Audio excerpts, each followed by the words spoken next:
Everybody, yeah, listen up.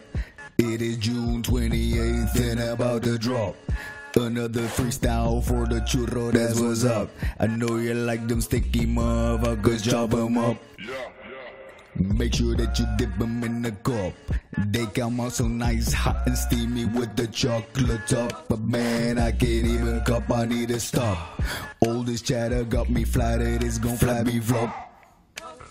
Alright, yeah, steady, here we go. We about to start this funky show, so let it flow. Coming from the two most underrated duos are the two journos, Kiyan and the Diego. So grab a seat and chill your dome. Listen to my low baritone voice go. I like to take things easy, nice and slow. Nothing better, get some weather, so let's start the churros. Let's go.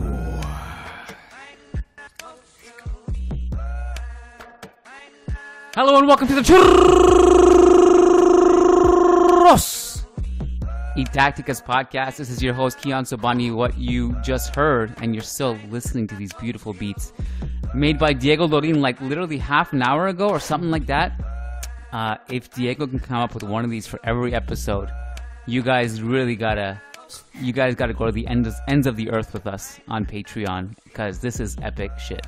Diego's a master freestyler, thoroughly enjoyed it, and that was awesome.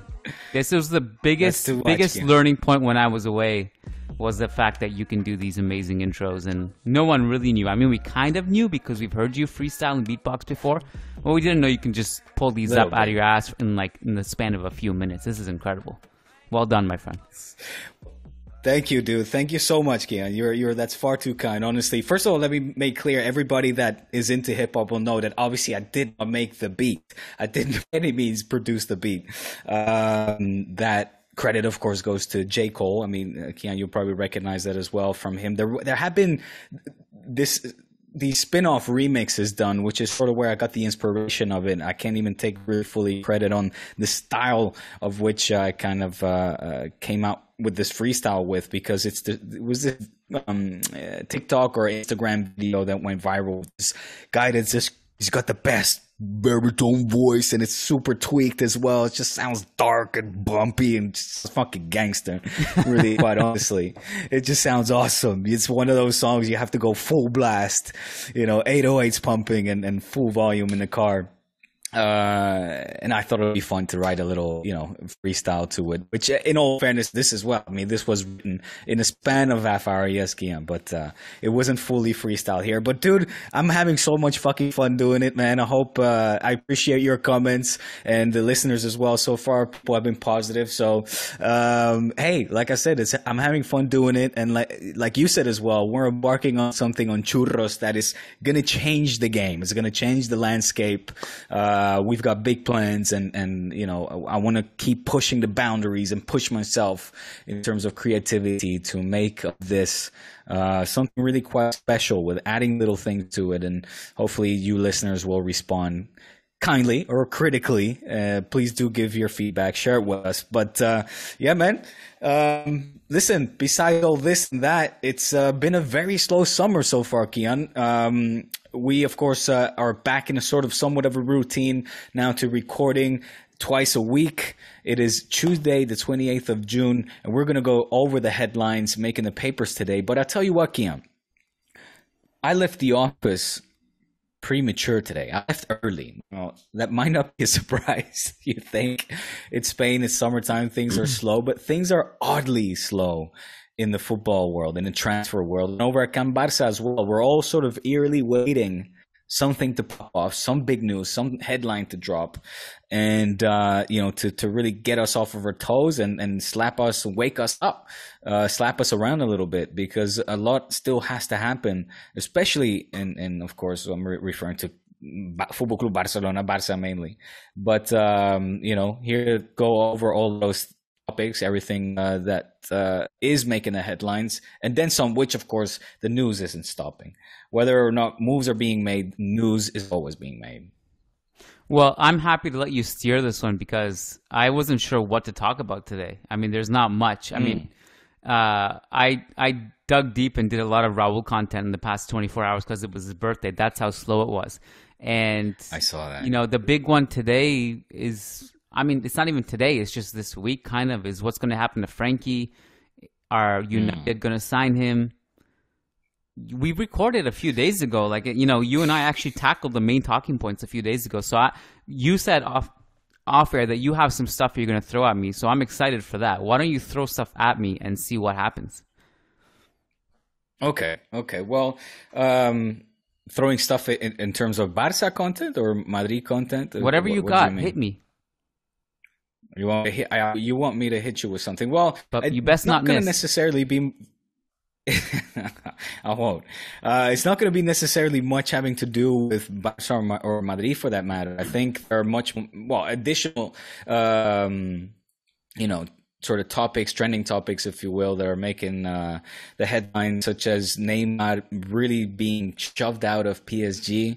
What a time it's been. He left. It's been 2017, so 5 years ago since Neymar departed in the summer from Barca over to PSG for still a record move. Those 222 million are still the largest signing in football transfer history. And he's being pushed out literally and figuratively, I guess. It's sort of subliminal messages or not so subliminal messages here and there from Al Khelaifi that we've heard, or things that are being leaked out to the press. Once more than one source and even reputable sources start informing the same sort of news, it's fairly certain that these things are being leaked on purpose to the press. So there's a clear intent on behalf of the club to get rid of Neymar Jr. We will see what terms. I mean, it's of course, we all know about his astronomical salary, the exact details of which I don't have at hand, but it's fair to say that he's one of the highest earning football players in the market still. So who wants to pay that kind of money for him? We, of course, talked about it as well, Kiyan, on the last pod, the fact that this might be, if you're going to throw some money at Neymar, it might be the best time to do it in the short term because of this build up to the World Cup and potentially getting in the short term some good production out of this player. The big question is, of course, what will it be like post World Cup? And again, who's willing to pay those high wages? Will it be a loan, Kiyan? Will it be to a team like Chelsea? Will it be to Italy? I mean, I highly doubt it, to be honest. I could only see the Premier League really being an option for him. So, where do you stand on this at this point? Where, again, PSG is making it very clear they want to get rid of him. Well, first of all, I would say I hope that nobody does this favor for PSG. I hope that even if there are clubs that are like, man, we can afford Neymar and he can help us, I hope we all collectively turn our backs on that club and don't do them any favors at all. No loans, no purchases, nothing. If you don't want him, that's your problem. Keep him. And it's interesting because my mind goes to I'm curious to know what their thought process is, because I don't know exactly what the reasoning is, but I would assume that this has to stem from Mbappe to some extent, right? Of he wants to call the shots and he wants to play on the left, right. So I'm sure that's related, right? And now whether that can work or not, if someone can make that work is another story. I mean, Neymar's playing more centrally; he's not on the wing anymore with Brazil, and Vinicius takes the left wing. But then obviously you have Messi there who's also playing. I mean, he can play on the right, but maybe he wants to play the false nine role. So I don't really know. But I imagine it stems from Mbappe in some way. I actually think Chelsea. I mean, I've read reports that Thiago Silva is really pushing for Chelsea to sign Neymar if it's possible. I mean, you could clearly put him over Cho or Havertz in that role, and it would work pretty fine. I think if he's like the only one who's like not really tracking and he's kind of spearheading the attack, I think it could work. Although, Tuchel and superstars in the past, especially at PSG, hasn't necessarily gone down that well. So I don't know, but it's crazy, man. And this ties into the De Jong conversation to me a little bit. We expect so much loyalty from players, and we're so happy to be disloyal to them as clubs. Don't you kind of feel that way with Frenkie? How did you spin this so quickly to a Frenkie topic, man? Well, it's really, the thing is, I can't really ask you this on this podcast. We have to save it for the exclusive patreon.com/Churros y Tácticas podcast, where it gets really, really, really uncensored and unfiltered. But it just gets nasty. It's nasty. My general point with it is that, like, you know, pushing out players. Now, on some level, like, Neymar is not, like, exactly the guy who's like, you know, I love PSG, I'm loyal, I'm hardworking, class act off the pitch, off the pitch, whatever. You know, he doesn't necessarily have that mentality. So on some level, I can understand that one to some extent. But I don't know, like, that he's still a really, really, really, really, really good player. But I guess my concern would be, if I'm signing him, I'd be really, really scared of how much he's actually going to be on the field next season. Really scared about it. So that's where I'd be really hesitant. Unless PSG are really just going to, like, send him on loan, pay his wages, in which case, why don't they just keep him?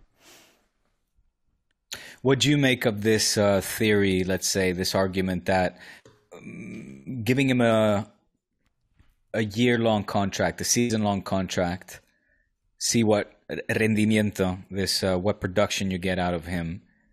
You know, it's a similar case to Dembélé. You see there's not a lot of suitors to meet his demands, and those of his agents. And I think with players like that, it's high risk, high reward. You know, they're top class, world class football players with so much talent and offensive ability, whether it's dribbling, pulling defenders with them, assisting, scoring, obviously, that this whole World Cup debate in the short term is sort of, you know, could be an interesting angle where a team can say, look, this is our offer.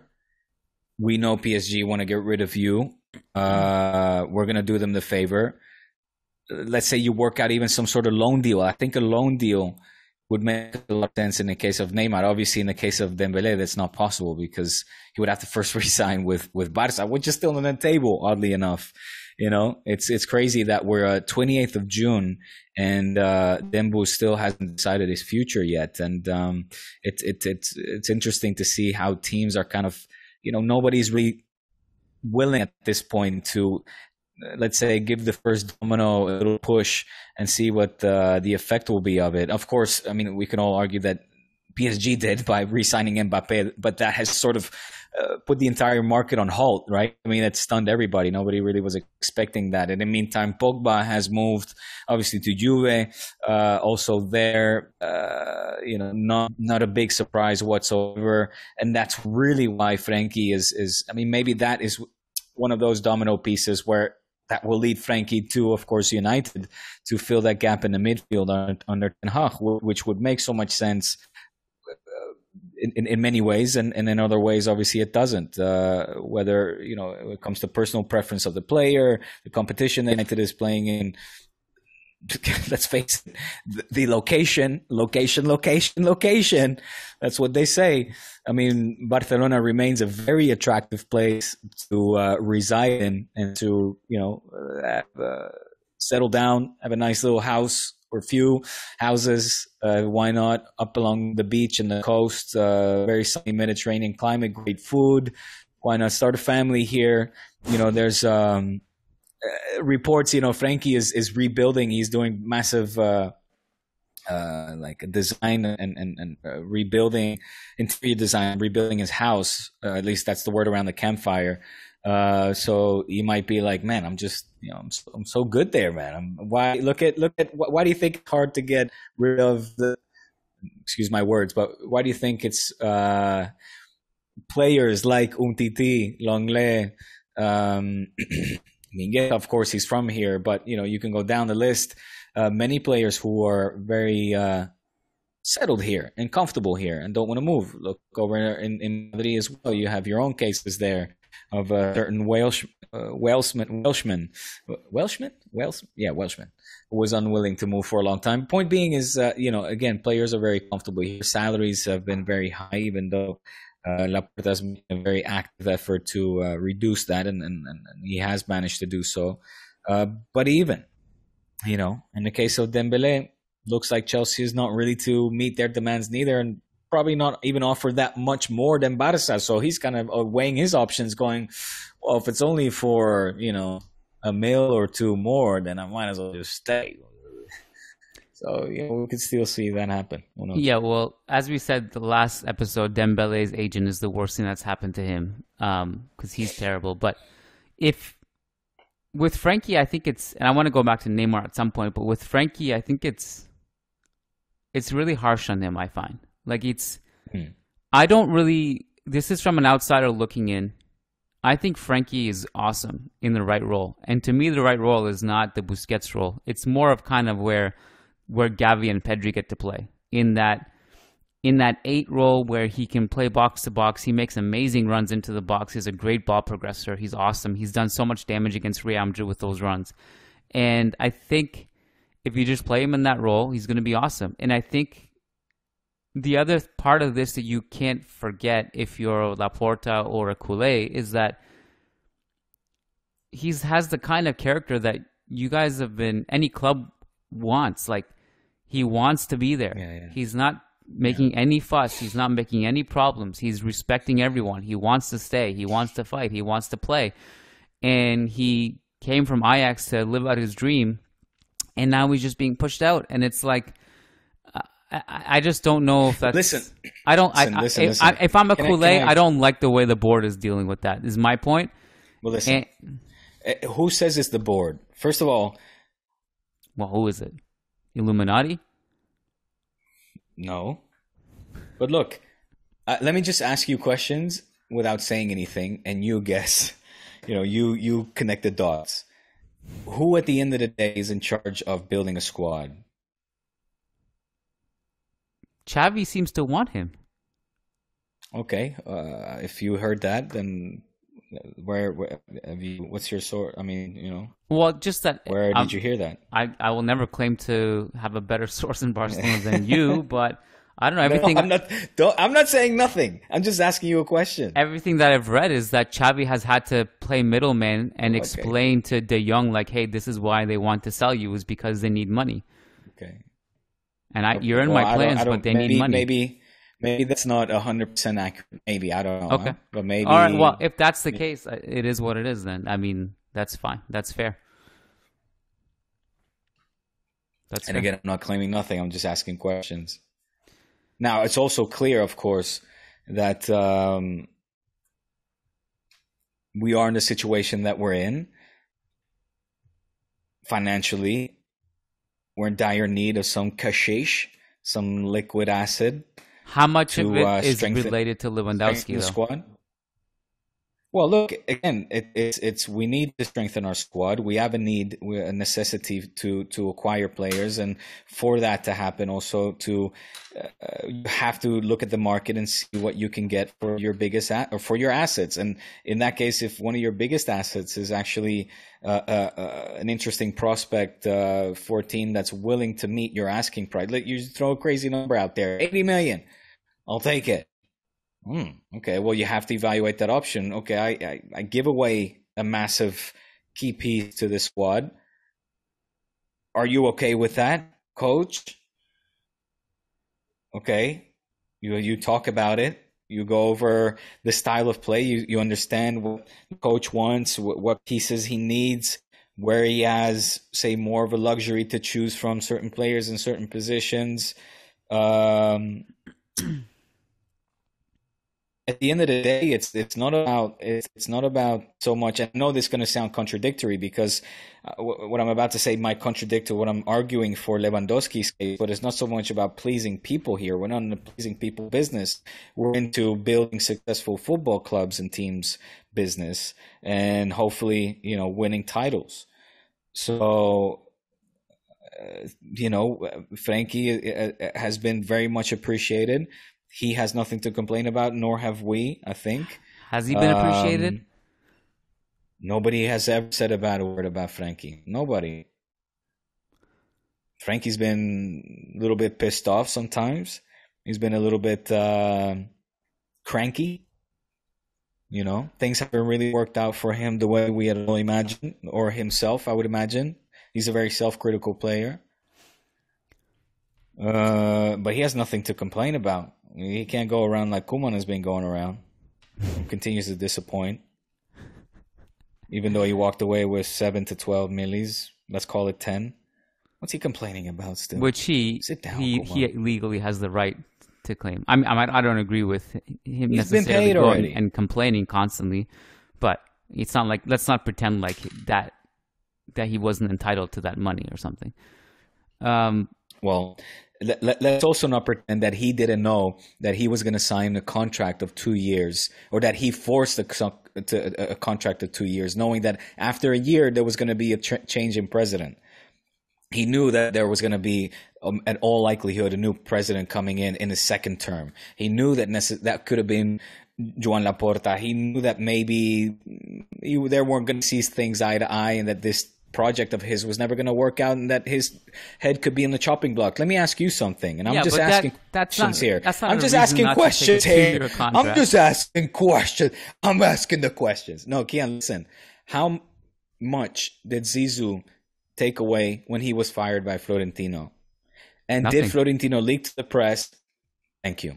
And did Florentino, yes. Yeah, but Zidane, you can't compare. Madridistas and culés are a different type of breed. Did he or did he not leak to the press that he wanted Zizou out? Yes, he did. Florentino did not treat Zizou in the right way, let's call it. And did Zizou forgive Florentino and accept that it was his time to go? Yes, he did. Did he take the money that he was entitled to take? No, he didn't. Koeman signed a 2-year, or forced, that's the word around the campfire, a 2-year contract, again, knowing that a new president was most likely going to come in the second term, and wanted a cause of, you know, this exit money, this exit liquidity, let's call it, in the case he was going to get fired.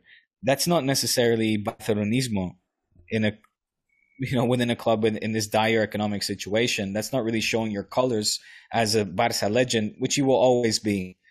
Always. I don't think that's fair. I digress. I don't think that's fair. I feel like... You think nothing is fair.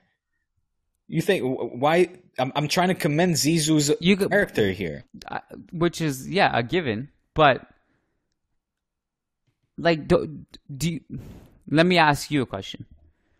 Do you not think there have been examples under Laporta's tenure so far where he's taken a player who is loyal and wants to be there, said, you're not wanted, told them to take a lower salary, and they said no, and then he's vilified them in the press?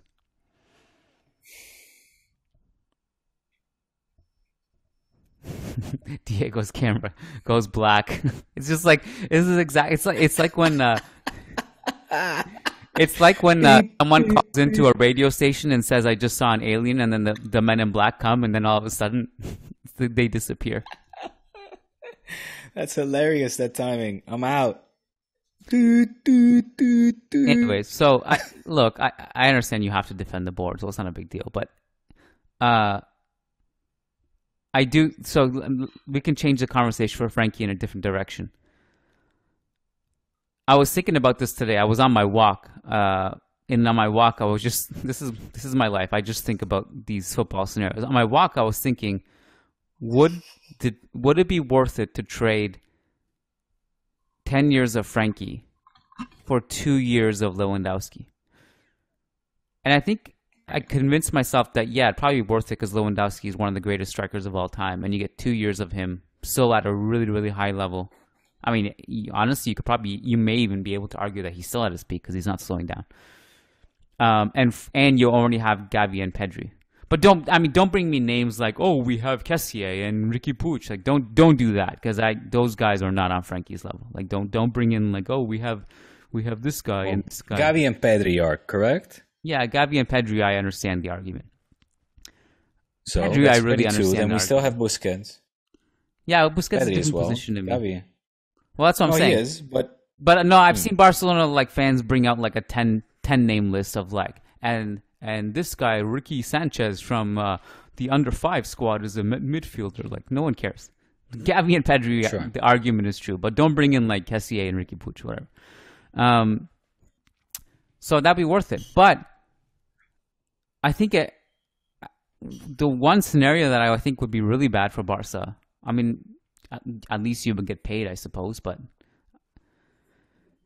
if the goal is to raise funds for Lewandowski and you sell De Jong, and then all of a sudden Lewandowski doesn't come, that would really suck, I think. Yeah. Your question is, who will we get in case Lewandowski doesn't come? Well, because if you're selling a really, really bright midfielder who has a really good future and wants to be at Barcelona and he's a culé, and you sell him, and then the striker you're trying to fund doesn't arrive, what are you left with? A thin depth chart in midfield. God forbid if something happens to Pedri or Gavi during the apex of the season, and you need someone reliable off the bench. And well, look, Pablo Torre, you remember that name first of all, because he's another name that was brought up. Look, Ricky Puig blew my mind too, but what happened to him? Easy, buddy. Easy. Relax. You know how I actually really like plenty Ricky of Puig. time to I'm find sad out that one about didn't Pablo work Torre. out. I really like Ricky Puig. Well, a lot of us did, and again, this is not the time or place to talk about Ricky Puig and the off-the-field antics. Reportedly, supposedly. I will not tolerate any Ricky Puig slander. He is a saint. The man's a saint. The boy is a saint. Look, Pablo Torre, I think, is going to surprise a lot of us. And I say us because me included, because all I've seen is highlights that we've been preparing, for his arrival. And I've not seen any full games. He's the real deal. By the sound of it, by the look of it. Well, they don't put his mistakes and his weaknesses in the complex. No. But when I say by the sound of it, I mean from what you hear, scouts, people in the know talk about Pablo Torre as a player. Like I don't want to put the expectations on like a Pedri Gavi level, but that's pretty much what our expectation is of this kid. He's been signed officially for the B team, but he's been presented as a first team player, and that's we'll most likely see a similar progression. At least let's hope so, right? Is he better than Esteban Granero? Esteban Granero, yes. Okay. Why do you ask? I just thinking of good young players. That's it. Just want to get. I don't know. I honestly I say yes just because he's a Barca player, but other than that I wouldn't. I have no idea. But yes, of course I'm going to say yes. I don't know what the fuck you just asked me. No, honestly. Is he better than Pedro Leon? Pedro Leon? Oh, yeah. Pedro? Yeah. Well, fuck, of course, man. Jesus Christ. Respects to Pedro Leon. I think one of the few players that managed to get under Mourinho's skin. Which, by the way, shout out to Mo. Thanks for leaving us hanging, man. Oh yeah, what do you think the reasoning was behind that? I forgot. That was one of the talking points for today. What happened there? What do you think happened, man? Fucking Mourinho looked at the schedule and said, all right, let's have a look at our schedule over the next couple of weeks. Wait, what? What is this? The 6th of August, going to the Camp Nou. Scrap that board. We're not going to go. We're not going to go to the Camp Nou. Which surprises me because he's the Conference League champion, man. This could have been a great test for both sides. It surprises you because you just made up a theory and now you're surprised what if that theory is not even true? It is true. There's clearly look at the excuse they gave. They're like, oh, it's a conflict of scheduling, like conflict of plan. Man, this has been planned out. You signed a damn contract. How come all of a sudden it's like bad? It's like, oh, that's not a good day. We really want to make it happen. We really want to make it happen, but it's not. That is not a good day. You signed a fucking contract. You knew about this. Your women's team. It's a doubleheader.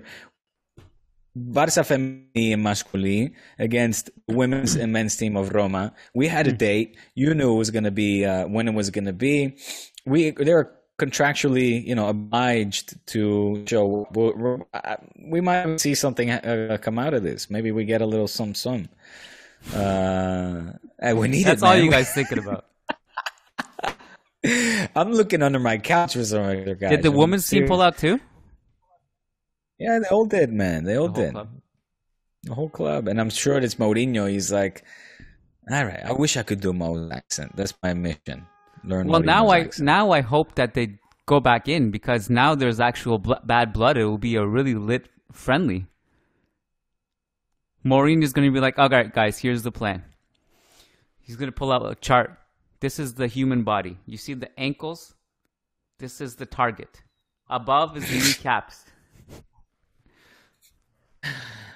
Look, I was looking forward to seeing Mo back at the Camp Nou. I thought it would be a fun little reunion. And, Roma's been talking plenty of shit about Barca as well, so this wouldn't be much of a friendly.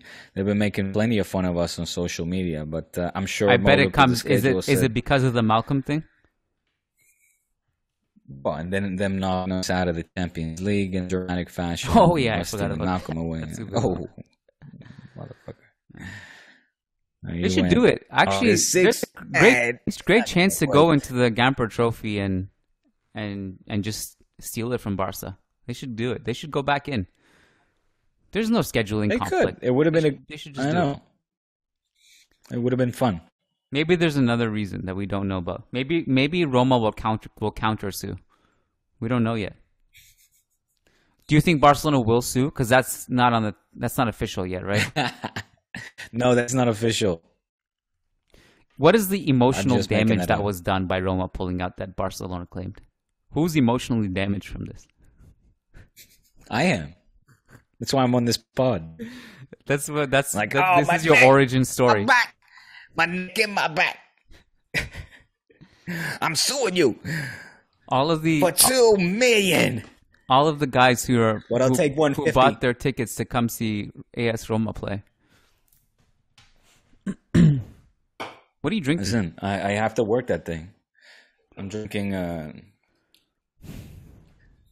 Singa. No, I'm not. It's a Moritz, but it's one of those. What do you call them? Like a stub. A stubby. I think Aussies call it a stubby. What does it do? It just keeps Keeps it cold. Keeps it cold. Cool. Yeah, it's from Thailand. People that went to Thailand don't know about these. Singa. What else? What else? That's all I got. That's it. All right. Do you have anything else to throw at me?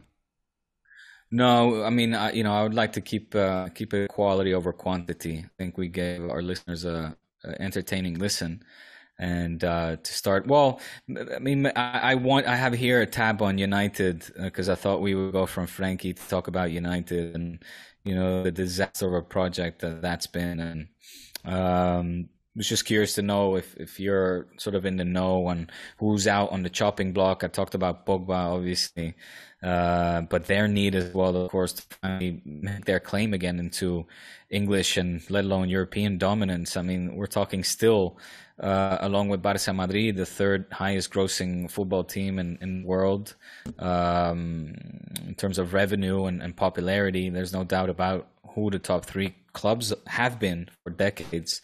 If not longer. So yeah, just wondering where you stand on what you think Ten Hag will be able to do with this this team, this club.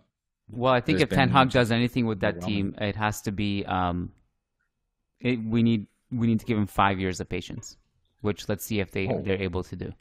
Because right. I think this is a lot of work. I actually, I love Ten Hag. I think he's awesome. Yeah, you wanted him in Madrid. Yeah, but to expect anything from him based on in the first season would be absolutely insane.